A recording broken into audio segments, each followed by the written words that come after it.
वॾे वज़ीर मुराद अली शाह जी हालत उन वक़्तु ॿोॾि मुतासिरनि जहिड़ी थी वई जॾहिं सेवण जे ॿोॾि सटियल इलाइक़नि जे दौरे दौरान ओचितो हिन जी ॿेड़ीअ जो तेल ख़तमु थी वियो। वॾो वज़ीर विच पाणीअ में फासी पियो।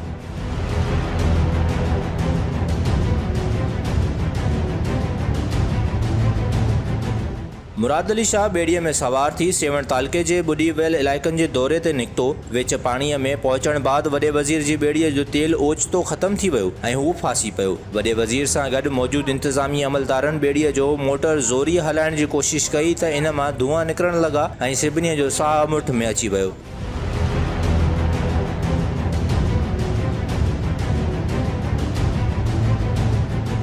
वॾे वज़ीर खे ॿाहिरि कढण लाइ उमाणियल हिकु ॿी ॿेड़ीअ में हंगामी तौरु मुंतक़िल कयो वियो। वॾो वज़ीर ॿेड़ीअ जे हिन हादिसे में मुकमल तौरु महफ़ूज़ रहियो।